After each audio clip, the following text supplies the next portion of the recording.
Morning News Desk, and this fall will mark 20 years with WRAL. 20 years! Crazy how time flies. The job brought me to Raleigh, and now I've lived here the longest than any other city in my life. I was born and raised in Michigan, but I now consider Raleigh home. I got married here. My husband and I have a daughter who's a rising fifth grader at Wake County Public Schools. So we definitely have put down roots here, and as you know, this is a wonderful place to raise a family. Nothing is more important than family, and families make up community. We are all invested in our community. We care about what's happening in our communities, and we want to have a say in and help shape the future of our communities. A lot of the work in shaping our communities is done by our local leaders with your input. And that's why it's important to hear from our local leaders about what's working well, what can be improved, and what else can be done.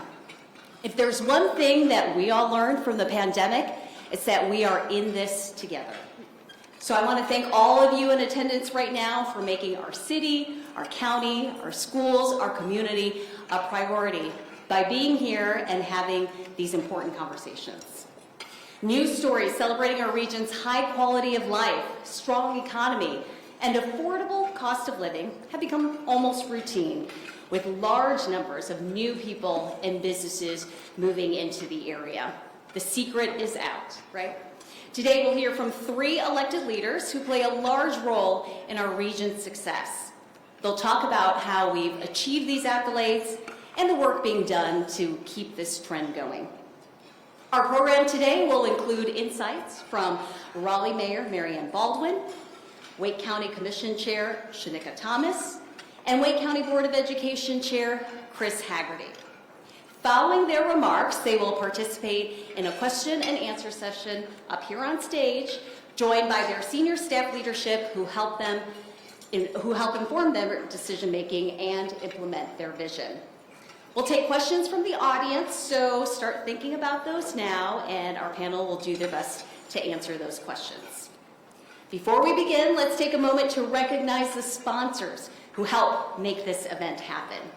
Please join me in thanking our bronze sponsors, Clancy and Thays Construction Company, Clark Patterson Lee, Dewberry, and Fred Smith Company.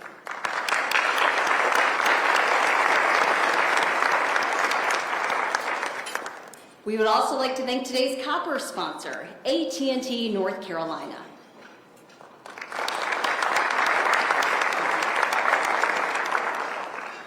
A thank you as well to today's media partner, WRAL TV, Channel 5.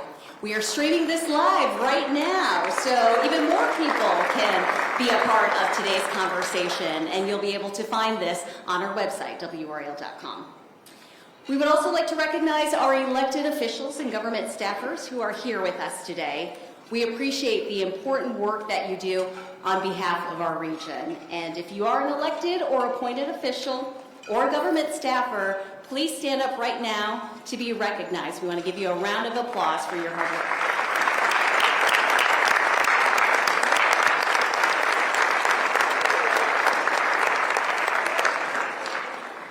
Finally, please join today's conversation on social media and share what you learn. You can use the hashtag SOCCS24 and tag us at Raleigh Chamber.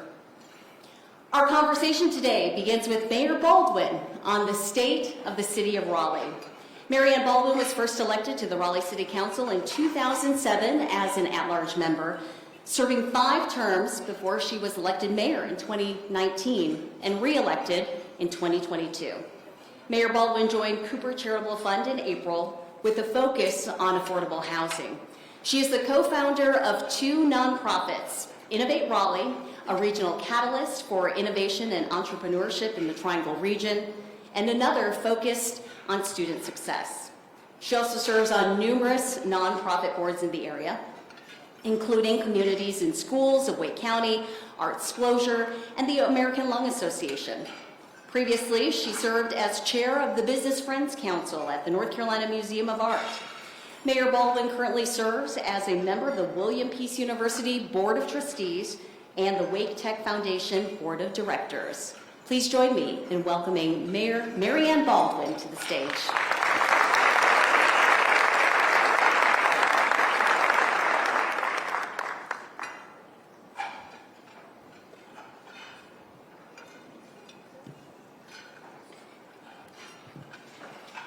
Okay, I'm looking for the clicker. I think I got it. So everyone, you're probably aware that this is my last State of the City address. I will not be seeking re-election this year, but I'm going to warn you, show some grace, it's probably going to be my longest because we have gotten a lot of shit done. Yeah.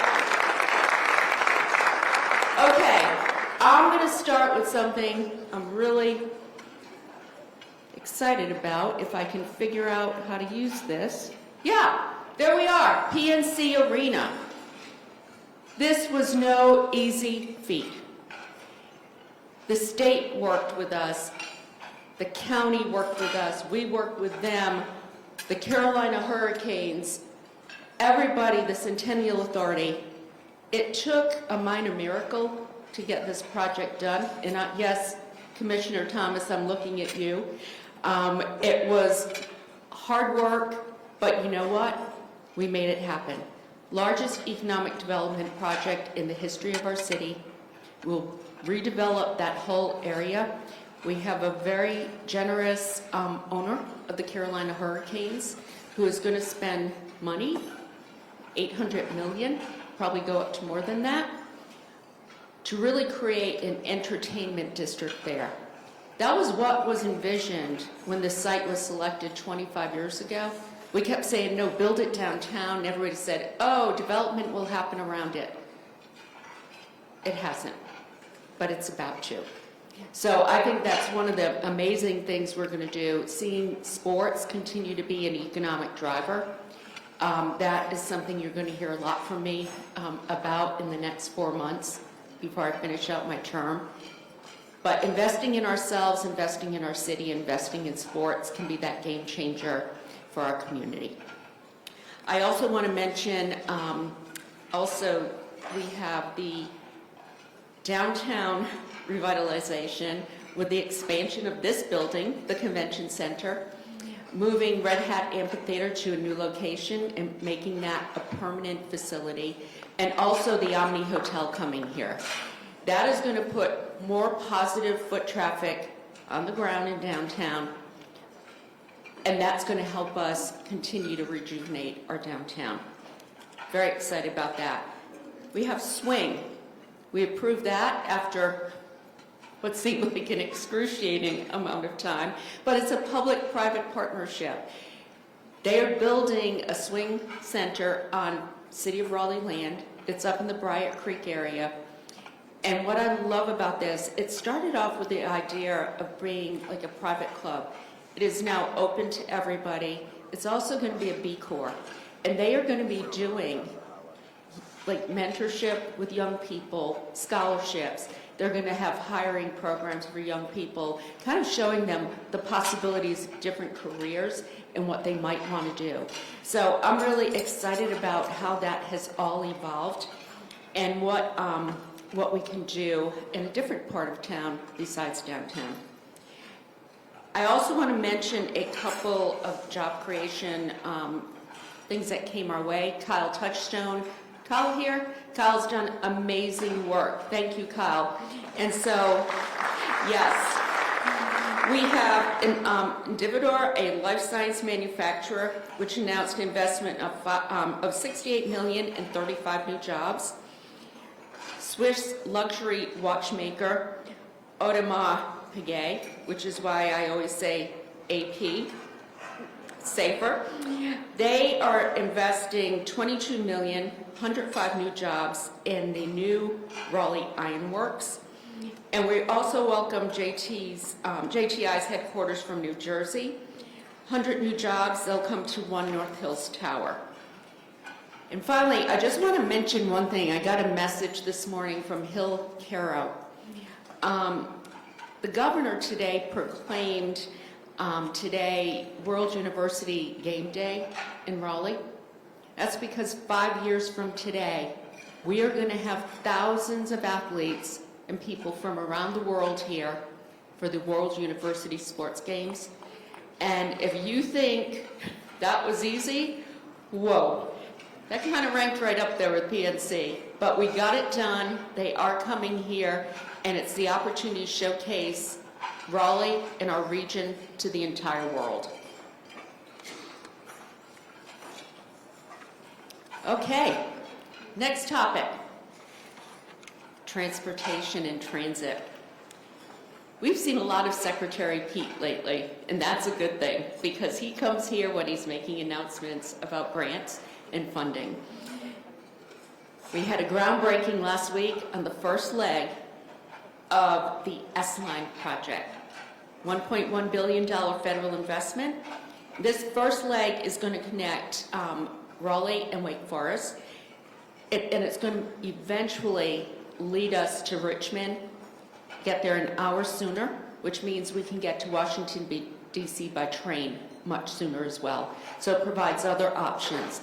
I don't know about you, but I love taking passenger rail from here to Charlotte or here to Greensboro.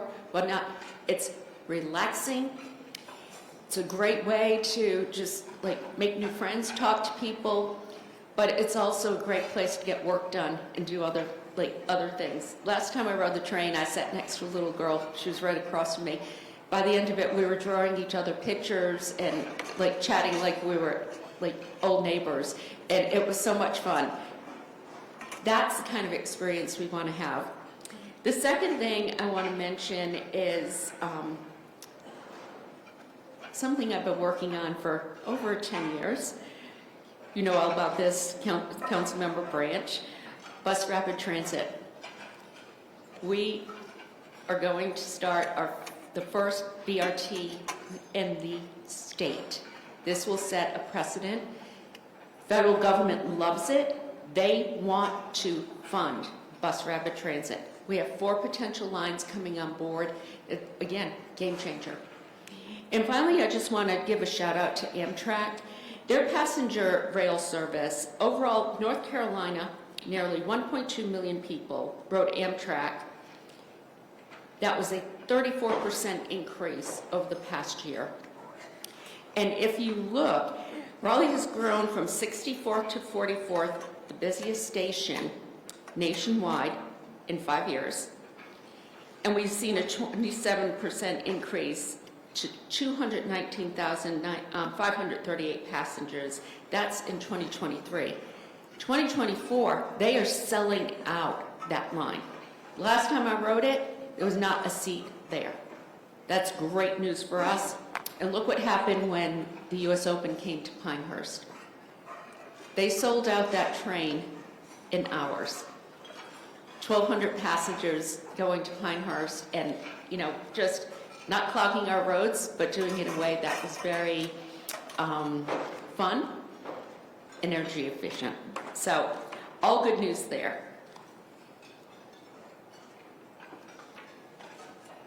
Okay, transit. It's tied to affordable housing and it's tied to housing affordability. I'm going to start first by talking about missing middle housing. Our staff did a presentation the other day. So missing middle, for those of you who aren't aware of what that is, we changed our zoning policies to allow for more housing choice and affordability. So you can now build townhomes, cottage courts, duplexes, triplexes, in areas where you couldn't before. In fact, before I became mayor, you could build a townhome in only 20% of our city. Well, since we enacted these new rules, staff says we have one of the most successful missing middle outcomes of anyone in the country. We've approved over 2,000 permits for this type of housing. That's a third of the number of permits we have approved, which shows there is demand, and it also shows that builders want to start pivoting and looking at housing choice as an option. As far as affordable housing is concerned, We don't build it, but we partner with those who do. And we have a goal of constructing 5,700 units by 2026. We are on path, but we've had some challenges because of financing, new financing rules, whatnot. So we've had to go back and refinance, help with gap funding, additional gap funding for people to move these projects along. I'm sure we're going to continue to see that, but we have a goal and we're going to stick to it. And I also want to mention a new program the city is doing. We approved in our budget $5 million for our Housing and Neighborhoods team to work with our unsheltered population. The goal is to provide direct housing assistance. So it'll be $1.9 million. We're also hiring staff for support services. But this has proven to be a very positive model throughout the country. Houston has had great success, but it's that direct housing. You're providing the funding to people and putting trust in them. And what we have found from the research is they follow up. They don't betray the trust. They're successful. Now it's up to us to provide those services to make them successful.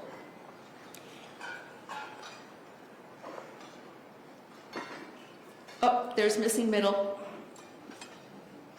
All right, this is another great program I want to talk about. But before I get there, I just want to share, this is like, Raleigh has had a climate action plan for a long time.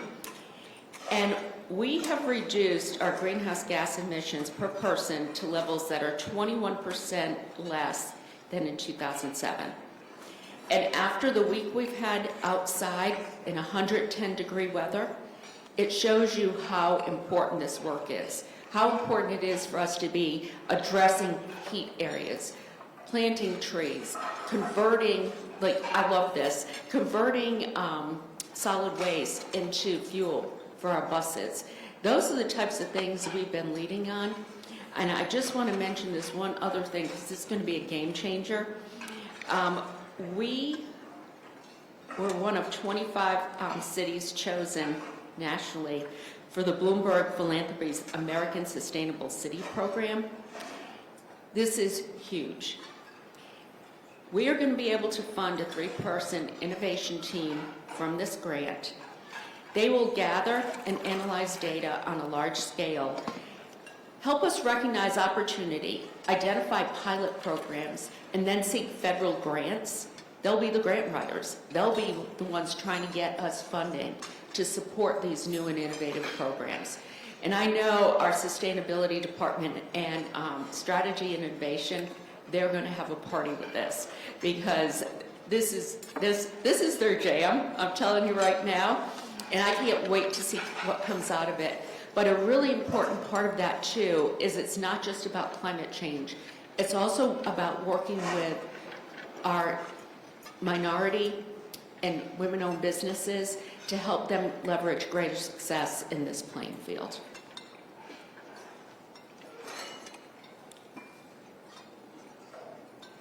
All right, public safety and downtown revitalization. The two have gone hand in hand. I see Bill King out here from the Downtown Raleigh Alliance. Bill, your work in this area has been remarkable, and I just want to say thank you for the partnership. Thank you for all of us working together. We already are seeing a difference. A year later, crime is down in downtown in some of the key spots where we have. But that partnership has been crucial. I just also want to mention DRA hired a consultant to come in and look at what we could do to revitalize downtown, bring new energy here. And the first chapter of the report focuses on Fayetteville Street. We're going to be looking at how we can redesign the street to make it more user-friendly, bring more people out. Also City Plaza, how do we bring more people there, energize that space? And how do we bring more events to our main street? You know, I was talking to the captain of our downtown police department the other day, and he said to me, the most important thing we can do is put positive foot traffic on the street. And he said, it's critical that we keep the amphitheater down here. That keeps all section of the city safe because you have people coming and going. It's critical with the convention center, bringing people to this area. So I just wanted to reiterate what we've done from that standpoint, but also work with DRA to hire private security. So we have extra eyes on the street in addition to increases in police patrols. We have different vehicles, so it's ways that they can get around. You might see them on bikes. You might see them on some of these like fancy little, like, they look like golf carts, but they're not. But they can get to places quicker. There's more eyes on the street. And I think that everybody feels safer now and very appreciative of this effort. We're also a transportation department, give you all a shout out. And Raleigh Arts teamed up. You're going to see more streeteries, more public art, more murals. That's going to enliven Fayetteville Street as well. We also, I have to say, we have made more investment in our police officers and public safety personnel. Because people like from, let's see, I'll pick on you. Holly Springs, they steal our offices. We train them, and then they go there. So, because they're paying them more. Well, this year we said, you know what? We ask a lot of our police officers. We're going to give them something back too. We did a 10% salary increase, and I want to thank the council for moving that forward. Really important work. And we rely on them. It's about time they can rely on us as well. And I just want to say this too, just in closing. I know now you're all excited because I said in closing. But one of the things I think is really important is all of us working together as a community. I really just want to thank the Raleigh Police Foundation and Brenda Gibson for her leadership. The work they have done has been amazing. They have enabled us to purchase new technology.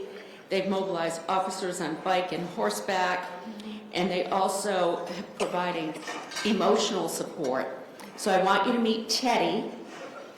Teddy is our emotional support dog for the police department. He's like a teddy bear. You just want to grab him and hug him. He's so cute. But having these types of tender moments, especially in such stressful jobs and stressful environment that our police officers work in, you know, we need more teddies. So thank you, everybody. Thank you for being here today, and thank you for letting me go on a little longer than I usually do. But like I said, we got a lot done this year, and I'm really proud of that. So thank you.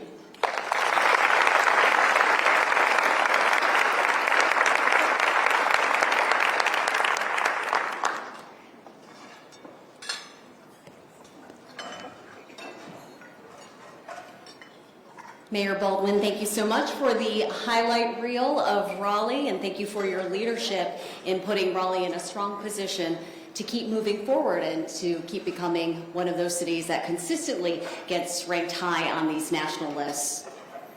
Our next speaker is Wake County Commission Chair Shanika Thomas. Chair Thomas has served on the Board of Commissioners since 2020 and was first selected by her peers as their chair in 2023.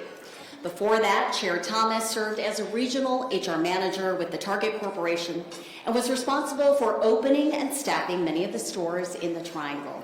She also served as Director of Advocacy and Educational Partnership for Girl Scouts North Carolina Coastal Pines, creating relevant opportunities for alumni to engage with current program participants and elevating the leadership experience in the community. Chair Thomas has a history of public service. She was appointed to serve 3 terms on the Parks, Recreation, and Cultural Resources Advisory Board in the town of Wake Forest, where she developed a master plan for and facilitated implementation of a new community center. Please join me in welcoming Chair Thomas.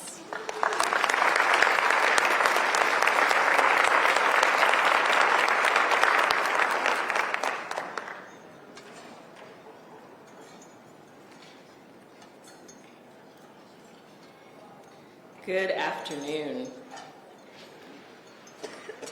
Passionate, proactive, purposeful. Let's think about those three words for a moment. Consider how they relate to you and your work. Passionate, proactive, purposeful.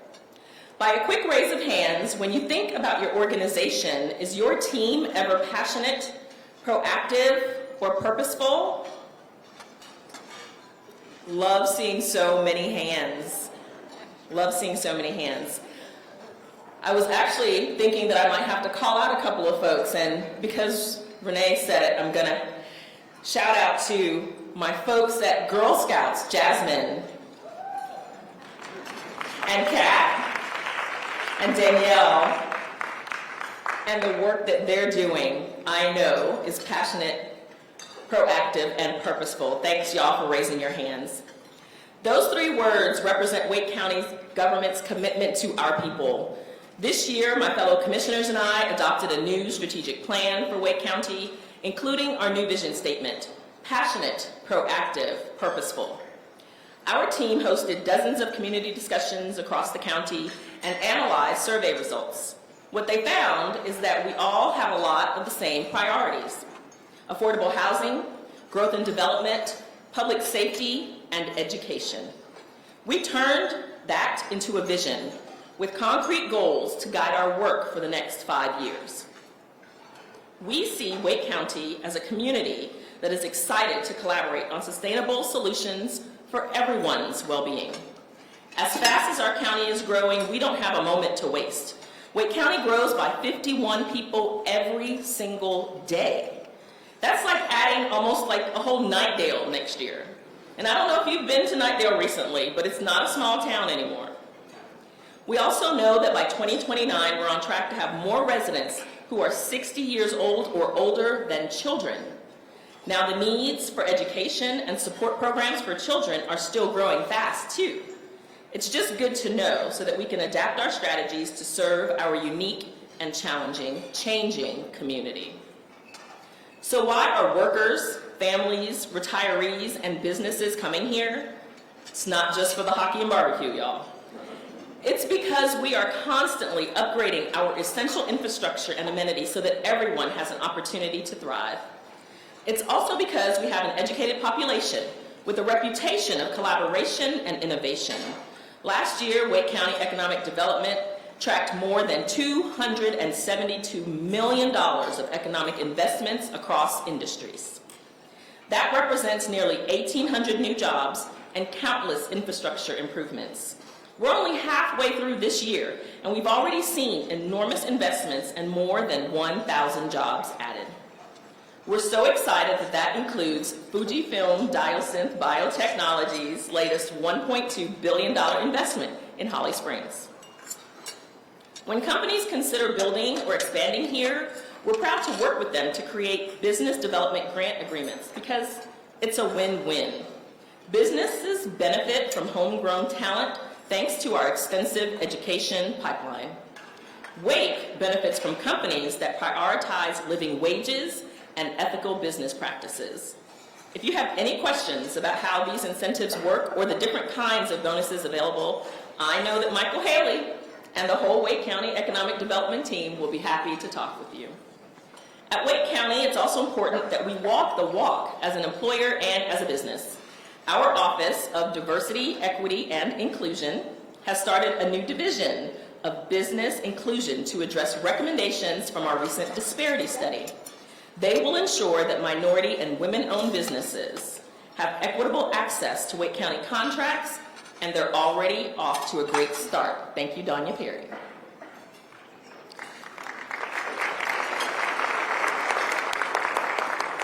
Across the board, housing is a big issue on people's minds, and it makes sense.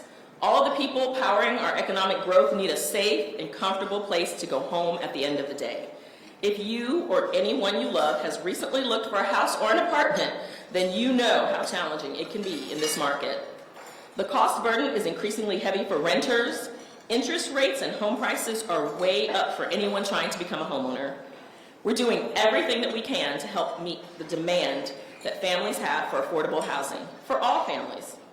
We've increased resources for the planning department to make it faster and easier to secure building permits. We're also encouraging building density through our comprehensive development plan, which is called Plan Wake. Our affordable housing department is as determined as ever to create units for people who earn less than the area median income. This year, we've increased the investment in our affordable housing development program by $32.5 million.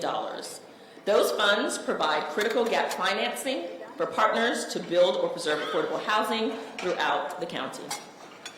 Our goal is to preserve 2,500 affordable housing units in the next 5 years. And we know that we can achieve that because our housing team is constantly raising the bar on creativity and collaboration. Just last month, we joined the City of Raleigh, the Raleigh Area Land Trust, and Raleigh Raised Development in investing in the cottages of Ottawa. We are so excited to see the team put a new twist on community land trust models so that low-income families can become homeowners and build equity. You'll hear more about Wake County Public Schools in a message from Board of Education Chair Chris Haggerty next, but education goes far beyond K through 12 in Wake County. This year, the Board of Commissioners expanded funding for Wake County Smart Start to move us closer to a day when every single child has access to affordable, high-quality preschool.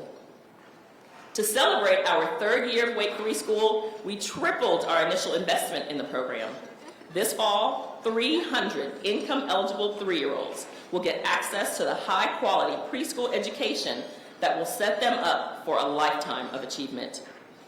But the demand is still overwhelming. Smart Start is on track to receive applications for 1,000 eligible children this year, which really just means we've got a lot more work to do, y'all. I know that this room is full of champions for children, so I encourage you all to talk to the Smart Start team to learn about corporate investment in that nonprofit. On the other end of the education spectrum, we've got Wake Tech. And I know that you all wish that we'd have just blocked off 5 hours or so for Dr. Rawls to tell us all the amazing things that are happening at Wake Tech and all the things that they have in the pipeline. But that's not what we're doing today. I'll give you a quick update from my perspective instead. Wake Tech has always collaborated with local industries to adapt to the growing needs, and they aren't slowing down. Have any of y'all been out to the new Wake Tech East campus yet? It's amazing. And there's still a couple of phases to add. The Advanced Technology Center will provide cutting-edge biopharmaceutical training, while the Systems Integration Lab will prepare workers for advanced manufacturing and IT fields. A fire and rescue training complex is on the way, complete with a fire tower. But the Public Safety Simulation Complex is up and running for public safety professionals to practice complex emergency responses. Wake Tech has already trained many of our first responders, and they've been doing it at the Public Safety Education Campus and at the Perry Health Sciences Campus. But Wake Tech East is really upping the ante on preparing our EMS workers, firefighters, and law enforcement officers so that they can care for our growing county. I'm so proud of how Wake County and Wake Tech collaborate to build facilities that support the school's mission. But we can't take all the credit. I've really got to thank you all for making this happen, because overwhelmingly community support at the polls is what passed the 2018 Wake Tech bond referendum. Clap for yourselves.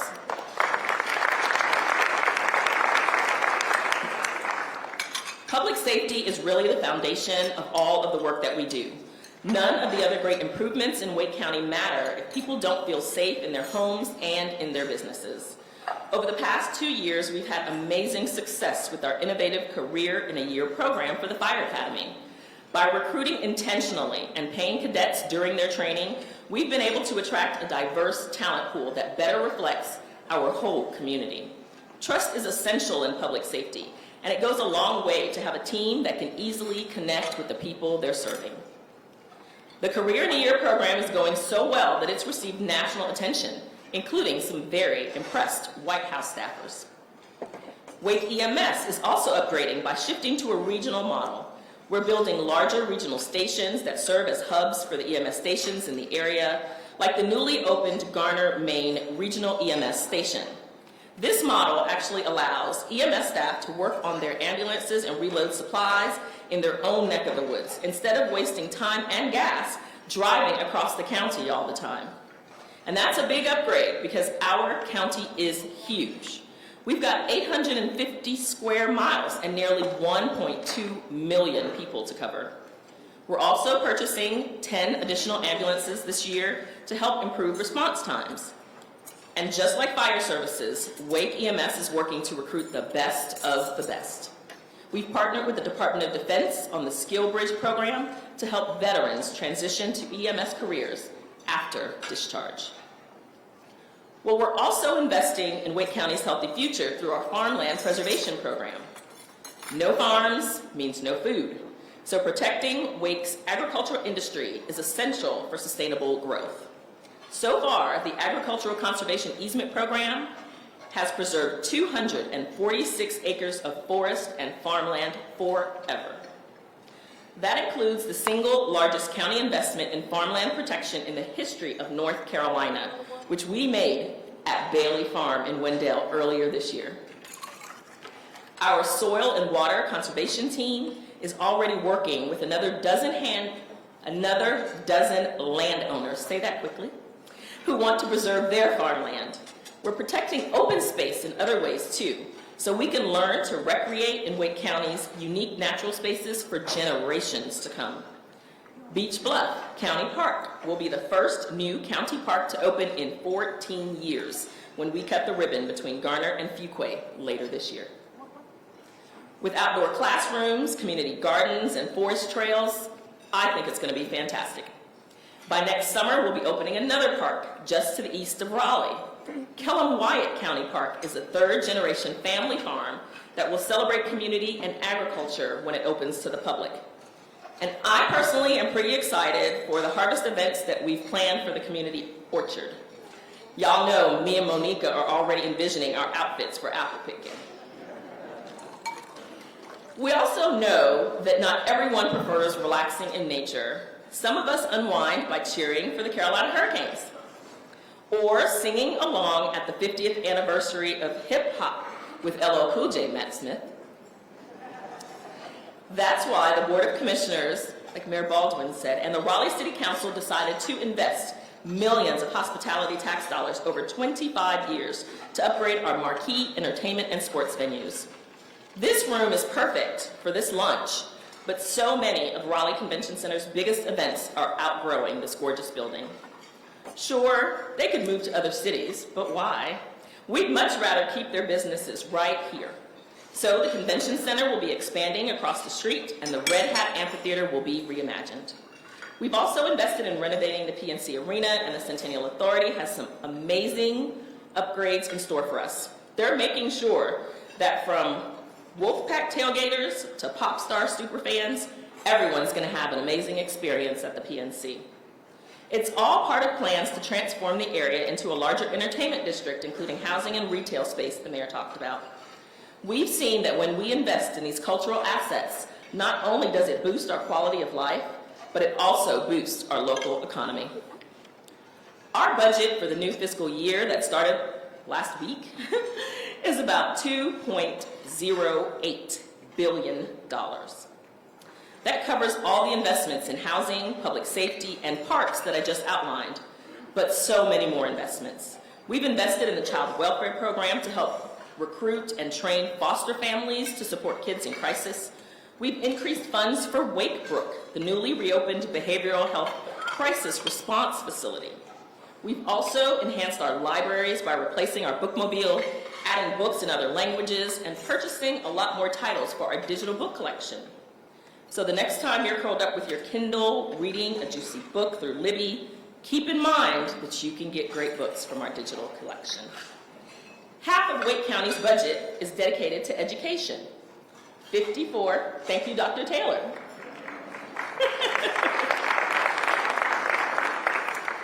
54% goes to Smart Start, Wake Tech, and Wake County Public Schools, including capital projects and operating funds. We know people have had some apprehension this year with the property revaluation and a slightly higher tax bill.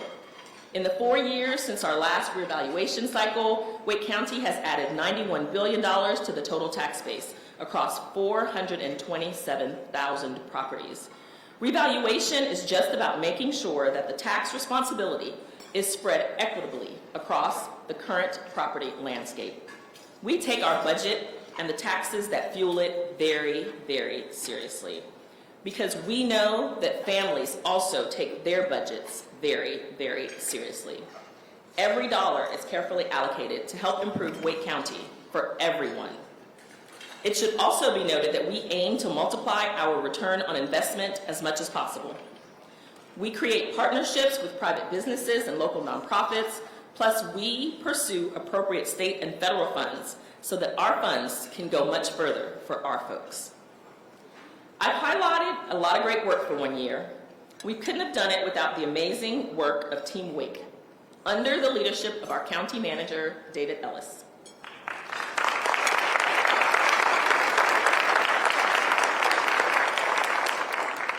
I'd also like to recognize my colleagues for their dedication this past year as well. Vice Chair Susan Evans is here. Commissioner Matt Calabria is here. Commissioner Cheryl Stallings is here. And of course, I would never leave out Commissioner Vicki Adamson, Commissioner Don Mile, and Commissioner Tara Waters. Thank you all, commissioners. Now I know some of y'all are getting sleepy. You ate your lunch and you're looking for the coffee, but hang in there. Hang in there. Let's think back to about 18 minutes ago when you all raised your hands to let me know that you were passionate, proactive, and purposeful. I'm going to practice being proactive right now and ask you all to do 2 things before this weekend. It's only Thursday, you have time. I want y'all to go take a look at Wake County's new strategic plan. You can go to the Board of Commissioners website to find it. See what you think about the vision that we're setting for Wake County. I want you to look at our 24 goals for the next 5 years. And then number 2, I want you to consider where you might be of service. Contemplate where your passions fit in. Think of areas where your organization could proactively partner with local government to help move the needle. And consider where we have shared purpose. I know that we all want Wake County to thrive. And you know that I always say that we are better together. So thank you so much for that togetherness.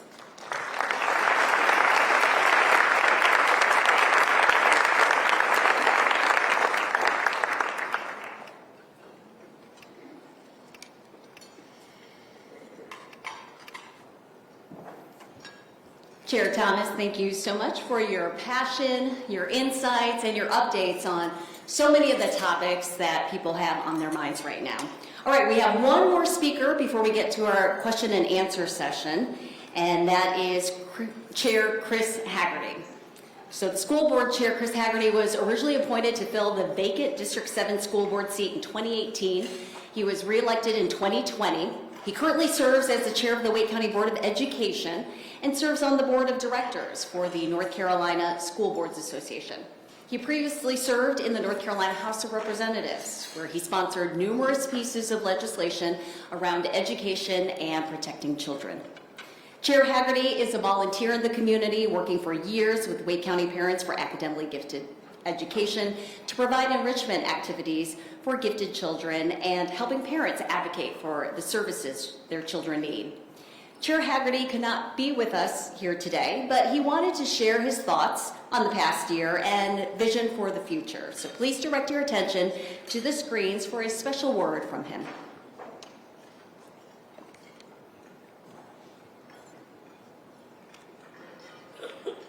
Good afternoon, everyone.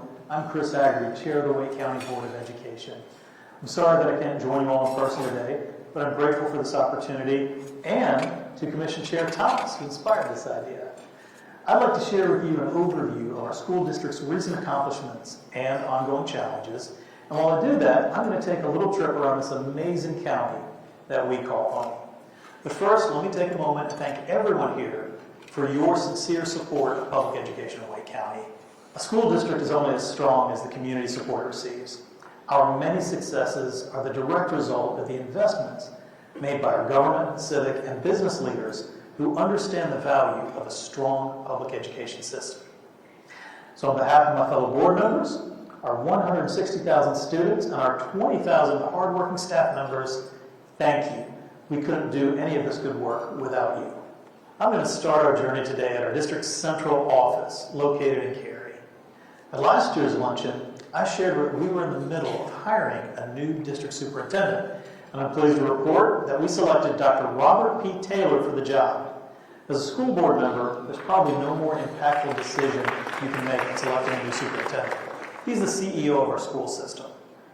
Dr. Taylor's decades of experience in public education, his thoughtful leadership style, and his commitment to re-engage our community in our work and to see all students in Wake County live up to their potential has been nothing short of inspiring. His goal from the outset has been for Wake County to reach the next level of national excellence in education, and we are well on our way.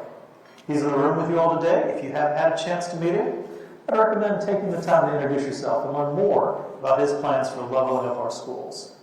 Together, we just concluded our graduation season, where we celebrated more than 12,000 seniors crossing the stage on their way to college, careers, and productive citizenship. Our graduation rates are our ultimate metric of success because preparing students for the real world drives everything we do. The class of 2024 is impressive, earning more than $160 million in scholarships to institutions including Harvard, Davidson College, NC State, North Carolina Central, UNC Chapel Hill, Duke, and our U.S. military academies. And this is all the more notable when you consider that these are the same high school students that began their high school careers amid the disruption of the COVID-19 pandemic. And it's not just our seniors who've demonstrated remarkable resilience, but all of our students. Researchers from Harvard and Stanford released their Education Recovery Scorecard, comparing learning loss and recovery in school districts all across the country. They found that our county's overall math and reading scores for grades 3 through 8 have essentially returned to pre-pandemic levels, and that puts us well ahead of similarly sized school districts across North Carolina. Now, that didn't happen by accident. We know that for our students to learn, they have to be supported by highly qualified, well-trained professionals. And so, to that end, using federal COVID relief dollars, as well as local funding, we hired hundreds of new positions to support our students, including new intervention teachers, counselors, psychologists, and social workers. I'm grateful that our county commissioners found local funding in this year's budget to keep most of those positions, even as the federal COVID funds are set to expire. The county's commitment to recruiting and retaining excellent educators truly sets us apart in Wake County. Thanks to our monthly supplement for our 10-month teachers, it's around $700. Our overall salaries in Wake County are among some of the highest in the state, and we're grateful. But this is probably the most frequently asked question I get from chamber members. If you ask me if the funding we get from the state legislature is adequate to support our schools and our teachers, I have to say honestly, no, it isn't. Out of 115 school districts in North Carolina, Wake County is ranked 113th in dollars per student received from the state. That's only 2 spots out of last place. You know, having the highest teacher salaries in one of the lowest ranked states for teacher salaries, it really isn't that great an achievement. It's kind of like being the valedictorian in summer school. When we look around the country to comparable metro markets, to the areas we compete against for jobs and economic growth, our teacher pay in dollars invested per student fall way behind places like Fairfax, Virginia, Dallas, Texas, and Memphis, Tennessee. Now, I'm not going to dwell too much on that. I'd rather raise up all of our good news. But you all have asked, so now you know. So how do we correct this? Well, we try to use our dollars as efficiently as possible. For example, we restored additional pay for teachers with advanced degrees, one of the few districts to do so since the state dropped that practice in 2013. This is the way we're able to attract the best trained and best educated workforce for our students. With about half of our teachers holding advanced degrees, we also pay an incentive for our teachers who achieve national board certification and have historically had more board certified teachers than any district anywhere else in the country.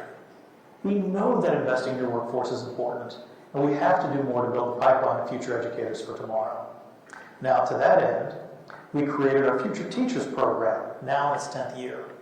This is a great program. It recruits current high school students who commit to teaching in Wake County Public Schools after earning their college degree and getting their teacher certification. In exchange, they're guaranteed a job in our schools and receive professional learning and mentorship during and after college. The most recent class is the largest ever, and they're all poised to join dozens of future teacher graduates in Wake County Public Schools. We know that talented and accomplished staff translate to award-winning schools, and last year I told you all about all the awards we've won. Well, this year the hits keep coming.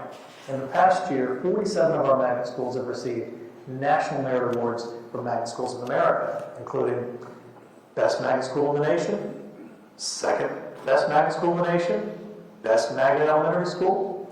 We've had 8 of our schools that have earned the state's School Counseling Diamond Award for exemplary school counseling programs. 18 of our schools have received the Purple Star Award for their support of military families. I'm joining you now at the Early Learning Center on Memory Road in Raleigh to talk to you about the youngest residents in our school community, our pre-K students. During the Chamber's intercity visit to Atlanta, we all learned about how much importance those city leaders put into pre-K education and making sure all students enter kindergarten ready to learn. Let me assure you, in Wake County, we're right there with them. In August, we opened our district's first standalone pre-K school. This school, our Early Learning Center on Memory Road here in Raleigh. Serving about 130 students, this center also houses preschool evaluations and speech services for students. All told, about 3,800 children, ages 3 to 5, were served by our preschool programs this past school year, and demand continues to grow. We anticipate we will need to open about 5 new preschool classrooms per year just to keep up with demand. We may also need to explore another freestanding preschool center like this one here in the near future. So why is pre-K so important? The publicly funded preschool programs in Wake County serve students with academic needs, including those who qualify for special education services, as well as students from low-income families. Research strongly indicates that students who enter kindergarten with core knowledge and social skills are much more likely to succeed in school and beyond. We're also looking forward to exploring ways to expand early literacy. With the Letters program, using the Science of Reading curriculum you may have also heard about on the Chamber trip to Atlanta. Through early literacy and pre-K programs, we're building a strong foundation for student success here in Wake County. As I've mentioned, our Wake County Commissioners demonstrate their commitment to our students through their generous funding to design and build new schools and renovate existing ones. Over the past 5 years, we've completed some 30 facilities projects, counting both new schools and renovations. And these projects have taken place all over Wake County, in Garner, Holly Springs, Cary, Raleigh, Morrisville, Fuquay-Varina, and there are even more on the horizon, like here at the future home of Felton Grove High School. Projects like this are a testament to the fact that as Wake County continues to grow, and it grows every day, demand for public schools remain high. That's why the Chamber's support for our bond campaigns is so vitally important. So once again, thank you. One of the challenges of having nearly 200 schools, of course, is making sure they stay in good working condition for our students and staff. I'm here in one of our many boiler rooms at our schools to illustrate this issue. Simply put, many of our HVAC units are aging, and we just don't have enough specialists on staff to keep up with maintenance and repairs. Multiple schools every week report HVAC problems, and while our technicians often are able to make the needed repairs and avoid school closure, more than 40 times this past school year, a school has had to close due to a malfunctioning HVAC system. Each one of these closures represents a serious disruption to learning, not to mention a hardship for families and staff. So how did we get to this point? For starters, the maintenance needs of our buildings have been deferred to stretch our dollars to keep up with growth. The original 5-year plan to address facility needs, it's been extended to a 10-year plan. And the recently passed budget does not include additional maintenance funding, even as we add new schools, just stretching it further. The second challenge involves personnel.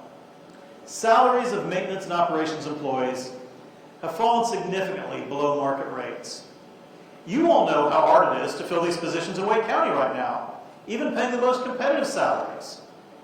Without proper funding, our schools are last in line to hire. And as a result, 10 of the 26 positions we have for HVAC maintenance are currently vacant. It's becoming increasingly apparent that the problems of our aging infrastructure and non-competitive maintenance staff salaries will have to be addressed in the very nearest future. And of course, we're always open to any creative solutions that might provide some relief prior to the next budget cycle. We also continue to deal with a shortage of bus drivers. And let's be clear, this is a statewide and a nationwide problem. But with the support of our commissioners, we've taken a number of steps in recent years to address this challenge locally. That includes offering retention and attendance bonuses, which can be worth up to $4,000 on top of our driver's base pay. And in our most recent budget, we also call for increasing the starting salary for our bus drivers to $20 an hour, with proportionate raises for our current drivers. To date, however, all of these efforts have mostly just helped us to hold steady and stop the flight to Amazon and other commercial carriers. We still remain hundreds of drivers short of being fully staffed.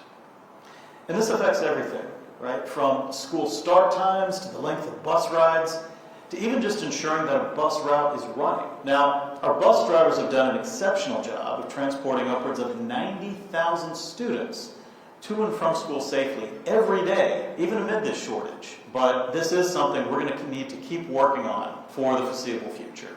And parents, please tell your kids to behave. If you haven't noticed, a lot of these challenges are based on the shortage of essential workers in our local labor force. But how do you convince a kid today that being a mechanic or a teacher is better than being a social media influencer? Aside from pay, we believe that by introducing students to a wide array of career options with hands-on projects and real-world opportunities will help grow and develop genuine interest in students when they can see themselves practicing their newfound skills as a career. Through our career and technical education, what we call CTE programs, and with a wide network of community partners, we can offer a vast selection of programs that match the needs and talents of our students. These programs are designed to give students practical skills in fields like health sciences, agriculture, information technology, and other trades. We have career academies in our high schools with focuses that range from finance to computer game design, from engineering and design to culinary arts, hospitality, and sports management. It is really amazing. We collaborate closely with industry leaders and higher education partners to create pathways that lead to certifications, college credits, and real-world experience. My own kids have already received their Microsoft Excel and Adobe Illustrator certifications. Real job training already secured. A key partner in these efforts is Wake Tech Community College. And I know we'll get in trouble for saying it, but we're blessed with a community college system right here in Wake County, better than some state college systems. I'm here at the Wake Early College of Information and Biotechnologies at the Wake RTP campus, where students take a blend of high school and Wake Tech courses with the opportunity to earn credits toward an advanced applied science degree. Students not only receive instruction from qualified Wake Tech professors, they also benefit from hands-on job training from RTP business partners like Fujifilm Diosynth, who provided lab coats for all the students. The new Wake Tech East Campus is going to provide dual enrollment opportunities for students at East Wake Magnet High School, and that's going to let them earn college credits and learn practical job skills concurrent with their high school studies. Both our Wake Tech RTP and the Wake Tech East Campus will soon be home to Spark NC Labs, where our students can explore cutting-edge sectors of the tech industry. Wake Tech has also stepped up to provide college-level courses for our students at our leadership academies as they align with a new 4-year university partner. They're integral partners of all of our other CTE-focused schools. Again, it is a privilege to have so robust and a cutting-edge partner like Wake Tech benefiting our students and our local economy. Now, back inside our traditional schools, we have project-based learning that takes place in all 200 of our schools on a daily basis. These projects help our students develop the essential skills of critical thinking, communication, collaboration, and creativity, what we call the 4 C's. And this comes out of conversations we had with business leaders who say what they want is not just that their employees have knowledge and skills, but that they can use those problems and skills to effectively solve problems. So what we concentrate on is not just the core subjects, language arts, math, science, social studies, and fine arts, but we also want to make sure that our students are knowledgeable problem solvers, will be an asset to the workforce and their communities following graduation. We have much to be proud of, and we are setting our sights even higher.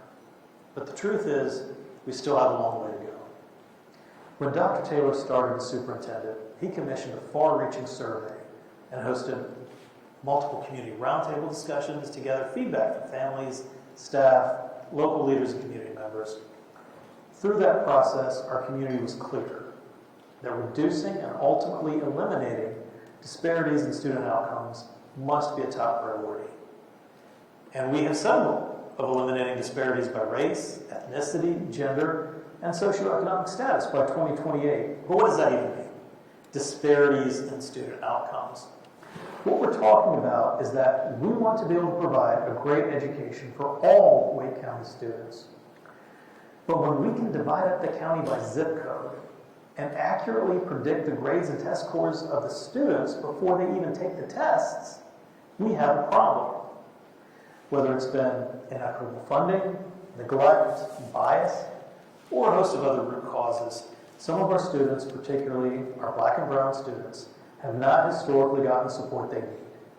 And we have to fix that. Efforts like these can prompt some skepticism or concern, and we've seen terms like DEI and equity used like a political boogeyman. But this is a data-driven approach. And when you look at the data, I believe you will agree, as I do, that this approach will benefit all of our students, not just those who may currently be behind academically. So how do we do it? We must provide every student with the opportunities and support they need to reach their potential. Now, this can be as straightforward as more effectively using data to identify individual students who need additional support, or helping teachers learn new strategies, connect with students from all walks of life. We know that when students feel respected and valued by their teachers, they're more likely to engage with their schoolwork. And this creates a culture of learning and success, and the classroom climate improves for all students. And it's about putting dollars where the need is greatest. So why do we do it? Well, our recently revised strategic plan bears the subtitle of Excellence and Equity, and we are wholeheartedly committed to both of these objectives as they're connected. If you like to look at statistics for accountability and compare U.S. educational performance to other developed nations, you will see that our country lags behind. But why? It's because we have the lowest floor. We do the least for students who are behind academically. And that has to change. We have to provide these students the support needed to catch up, while continuing to challenge and encourage students who are already excelling in the classroom. The more students who graduate with the knowledge, skills, character, and confidence that come from a sound public school education, the stronger our workforce will be, and the stronger our community will be. It should be enough. It is enough that we do it because it's the right thing to do. But if you need an economic reason, consider this. It's an empirical fact that high school graduates not only contribute more to the local economy, they need less public investment in terms of health care and social services. That's why investing in students really is an investment in ourselves. Running a system of over 200 schools, 20,000 employees, and 160,000 students is no easy task. Much progress has been made, but there's still much work to be done if we're able to provide all students with the tools they need to become full participants in the American dream. In the immortal words of the Cajun guy from the movie The Water Boy, we can do it! However, we can't do it alone. If you have ideas about ways to partner with us to support our mission, please feel free to reach out and contact me. Or, better yet, contact Dr. Taylor over there. He didn't know I was going to say that. Thank you, Greater Raleigh Chamber of Commerce, once again, for your support of our students and staff, today, tomorrow, and always. These are your schools, and you should be proud of them. Thank you.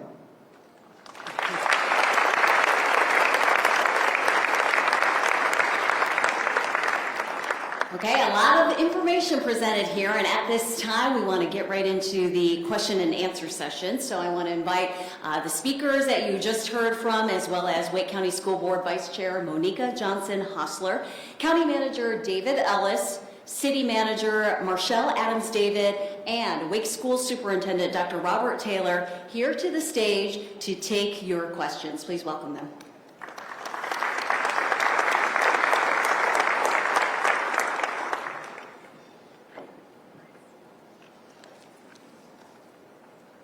So if you have a question for any of them, go ahead and raise your hand. We have a microphone that will take around the room, and when it's your turn, please state your name, who you're with, and go ahead and ask the question. I do see a hand right there, so got the microphone.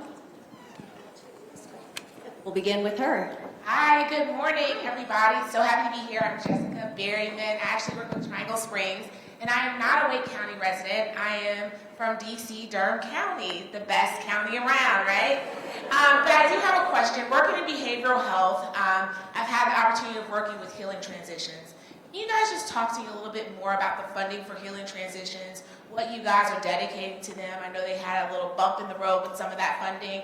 What are you all looking at contributing now and in the future? So first of all, thank you for your question, and come on and move over to Wake County and get out of Durham. So currently the county funds about $30 million in behavioral health services. I don't know the exact amount that goes to healing transitions, but they are one of our critical partners. The fact of the matter is behavioral health is a critical issue in the community. The county contributes funding, the city's providing some funding, but realistically we need more funding, we need more services. We need folks that'll come in. The hospitals, if you look, Wake Med has gotten involved, and they're building a hospital out in Garner that will help alleviate some of the issues. But realistically, we have a behavioral health plan that we are in the process of implementing with the hospitals, with EMS, with stakeholders in the community. I in particular believe that the current behavioral health system is not adequate for this county. This county deserves more, and that report that we have is providing the roadmap for us to go forward and have a strong system in the next 3 to 5 years. That was County Manager David Ellis. Any more questions? Since we only have about 10 minutes here, we'd love to hear from you. Yes. Thank you. Councilmember Rao, Town of Morrisville. I guess my question would be more for Chair Thomas and Mayor Baldwin, and maybe the manager, both managers. And it has to do with vacancy of office space. One of the things we're seeing in Morrisville, for example, is Perimeter Park is about 30% vacant. A lot of companies are not bringing workers back because of remote work policies. And so this is going to have a significant impact on commercial revenue for the cities, but also just long term. So just any insight in terms of how we can address this from an economic, we talked about economic development today a couple of times, but just any insight you could share, anyone on the panel, of how we address this issue. How about we start with Marshall Adams-David, Raleigh City Manager. Thank you. Very good question.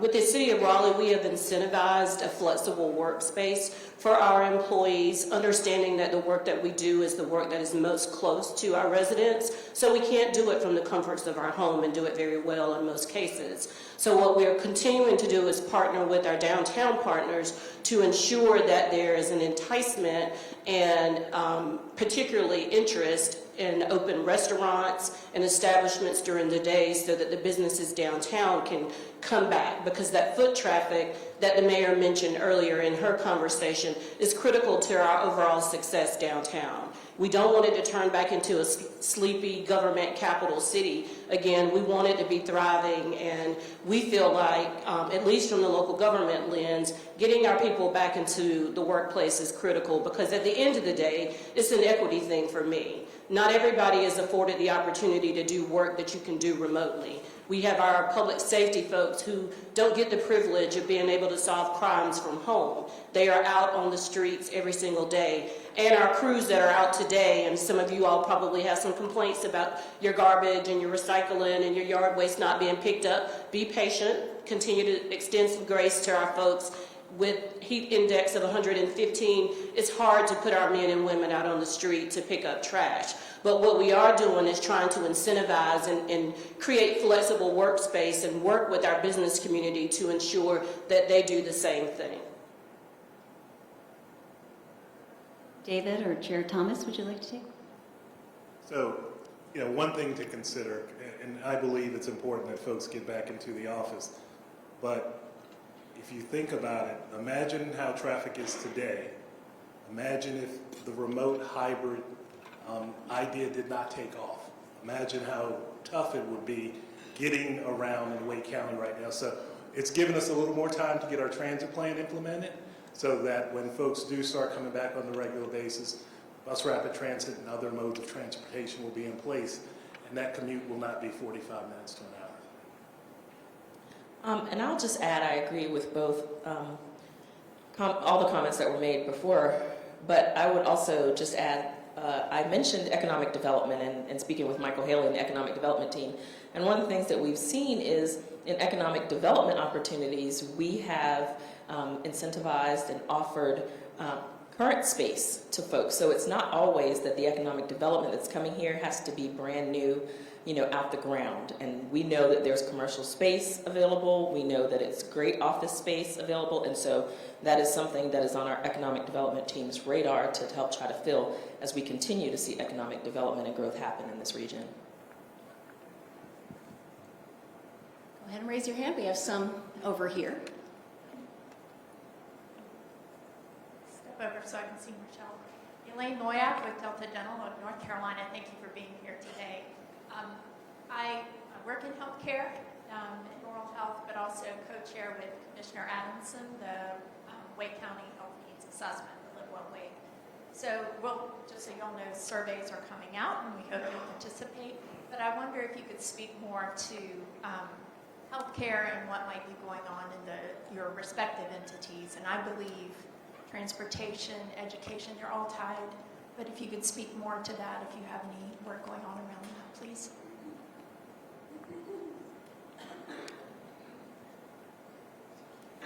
I'll start with something that we've been talking about. So I served last year with the North Carolina Association for Counties on a broadband task force. And one of the things that we've talked about with Wake Med is the opportunity for all communities to be able to access telehealth. And so we're working at the county to make sure that we've got a broadband infrastructure that supports work from home, learn from home, and also healthcare. And so that's one of the things that we're talking about. And Wake Med is also implementing lots of technology with the way they do healthcare, especially around mental health. And I point this way because I'm looking at Commissioner Stallings, the way that they are caring for community around mental health. And so technology is one of the ways that we're addressing some of the healthcare needs in our community. And for Wake County, I would also echo the sentiments of our partnership with Wake Med. Manager Ellis mentioned the new facility that they're building in Garner, and it is a mental health facility which will have seats for our young people. They were great partners in working with our school district around what we know the needs are, the number of our young people who are showing up in emergency rooms. While we have Wakebrook up and running, there are still huge gaps, and so their investment in partnership with us is really what does the intervention look like before our students need those services. So of course there's the Crisis Mobile Health Unit, and we're also looking at the ways in which they can be partners in our school buildings. Our chair did a great job on his video. We are not well funded when it comes to health serving professionals in our school buildings. That's school nurses, that's social workers, psychologists, everyone that we need to treat the whole child in those buildings we are at a disadvantage given the low numbers of those. And so Wake Med has agreed to partner with us and think about ways that they can provide training to to adults in the building that may be more beneficial to our students in the gap of funding. And so that has been a very unique way, and I'd be remiss if I did not speak to our CTE that the chair also spoke to, is that we are absolutely graduating CNAs through our partnership with Wake Tech. And so we are also putting people in those jobs that are vacant in the healthcare system through our CTE programs as well. Really great questions so far. Does anyone have a question about Wake County Schools, since we have Superintendent Taylor here on stage? Anybody have Wake Schools? Thank you. Hello, Danielle Roseborough from Girl Scouts. So as we know, coming out of pandemic, parents had to change the way their children interacted with, nonprofits and other groups. But what we have seen is that coming out of it, there's not as much collaboration with the nonprofits like ourselves and others that directly, want to help and grow the children. Is there any plans for us to have more of a open communication to be able to foster those things and foster that growth within schools? Because that's something that I know from our end we have been trying to do, and there's been a little bit more roadblocks than there was previously. Yes, thank you for the question. And one of the things that our Office of Equity has done is published a website where nonprofits can actually log in and talk about the service that they provide so that parents can be able to see that. We do recognize that there has been a gap in terms of how nonprofits are able to engage with the district. One of the huge initiatives that the district and the school board has went on this year is to really focus on our engagement with the community. So we recognize that U.S. constituents want to have greater contact with us. And so those are the kinds of things that we're trying to do to enhance that, so we can talk directly with you, be able to access a website specifically for nonprofits, and share the work that you do. So I can share that with you after we leave the stage, so you can have access to it. More questions? All right, right over there. Hi, good afternoon, everyone. Sandy Coons with Tranquil Springs Behavioral Health Hospital. I did have a question for Dr. Taylor. With suicide being a really high, staggering statistic in the state for individuals between the ages of 10 to 14, I was wondering if you could kind of talk about what the school systems are doing to kind of combat that, address that, and how you are engaging and leveraging relationships with community partners. Did you share what the statistic was again? I didn't hear what you said. I know that suicide is the highest leading cause of death for individuals between the ages of 10 to 14 in the state of North Carolina. So it really is about the healthcare professionals that we want to have in school, and we again thank our commissioners for being able to provide that level of support. Specifically for the school district, it is about having social workers, psychologists, and counselors who are able to engage with students in the school. The one thing that I can tell you is that not having personnel in place is going to leave a tremendous gap. But we also are able to push out information to students and parents about how they can connect with these professionals, share when they do have mental health issues. It's also the collaboration that you've heard about that we do with the health profession in general throughout the county. We do understand that there is this great need, but it is about, one, having the professionals available, and then the professional development that we provide to our school staff so that they can recognize and refer students when they recognize there are problems. And it's not just a school issue, but city and county, would you like to weigh in as far as mental health efforts and specifically helping youth in our community? So I'll take the first stab at it from the city perspective. While that is not in our necessary portfolio of work or our wheelhouse as a local unit of government, we do fund providers that provide the services to the kids that are in need and even to adults that are in need as well. Our Parks, Recreation, and Cultural Resources Department has an amazing portfolio of youth opportunities from birth on up to 18 years of age. So I would encourage everybody to take an opportunity to look to see what we have to offer, and most of those, or many of them, are free. So people say, oh, there's nothing for young adults to do. That is not true. If you reside in the city of Raleigh, or if you go and participate in any of the city of Raleigh programs, there is a wealth of opportunities for young adults. And obviously, you know, part of us, the city being the largest city in the county, we are intentionally focused on partnering with everybody, not just up here on the stage, but in the room and in the community, to make sure that we're taking care of the total being. Because it's great when a child comes to school well-fed and well-clothed and well-housed, but at the end of the day, that's not the norm all the time. So what is it that we as a city and as a county can do, and as a business community, to leverage our resources, our expertise, and our partnerships to be able to make sure that we're setting our young folks up for success? Because again, at the end of the day, I'm on the downside. I want to retire one day, so I want somebody to be working so that there will be some Social Security for me to draw. So I'm personally invested in this to make sure that we have opportunities for our young adults. And one of the other things that we're looking at, across the country, cities are getting innovative because our challenges look different. We share some of the same things of issues, however, every community, every region looks a little bit differently. What we are trying to gear ourselves up at the City of Raleigh to do is to see if we can create some type of Office of Community Affairs or community engagement for youth, so that we'll be able to make sure that the youth are plugged in. We have opportunities for the community at large to engage, but we haven't been really intentional about making sure that our young adults feel seen and heard, because when they are seen and heard, then they become productive adults that are seen and heard. And so as we move forward in 24, we're going to be looking at what the build out of our Office of Community Engagement with a division or an emphasis on youth engagement can look like. And we'll need the support of the schools to do that.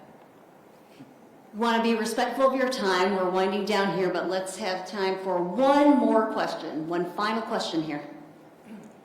Thank you for being here. I'm Ann Rollins, and I'm with the Post Center for Health Education, and we look at preventing so it doesn't start. So a lot of our work in mental and behavioral health for adolescents is around youth mental health first aid and QPR and other evidence-based programs. But my question today, or maybe really more bringing to light as much as I can, because I also serve on the Wake County Health and Human Service Board, and one thing that our city, our county, our state, and our legislative agenda, and what we really tried to get the state to support us with, is around foster care.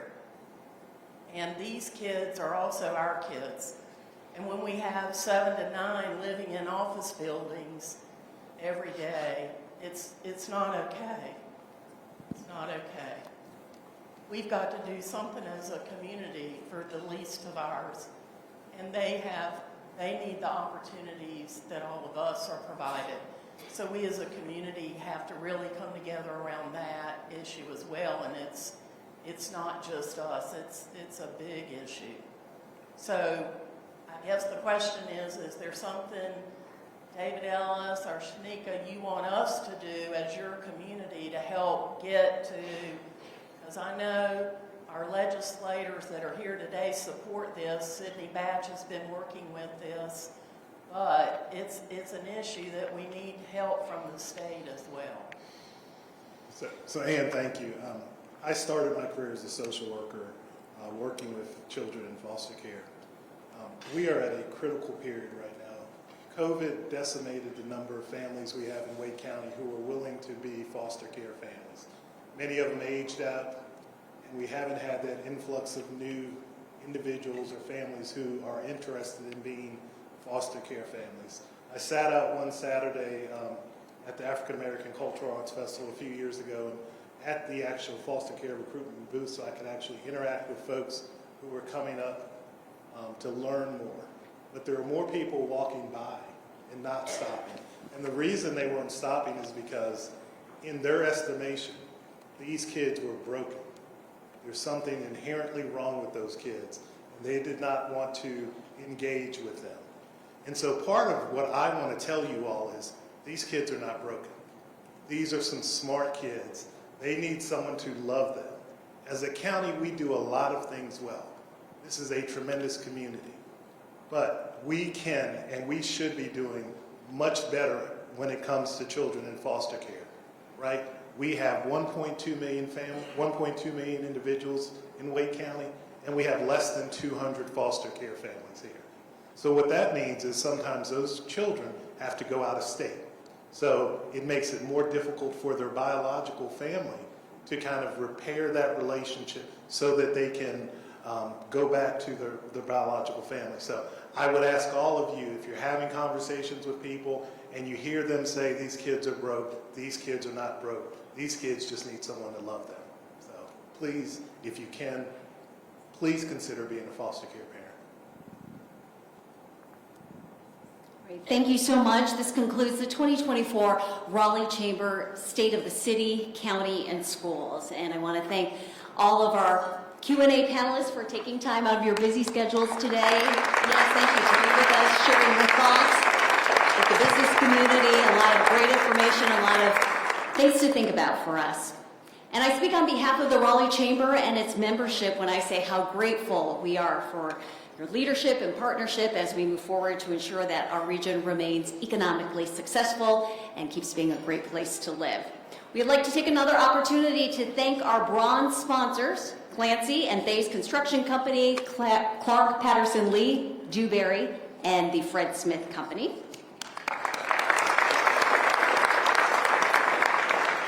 Thank you to today's copper sponsor, AT&T North Carolina.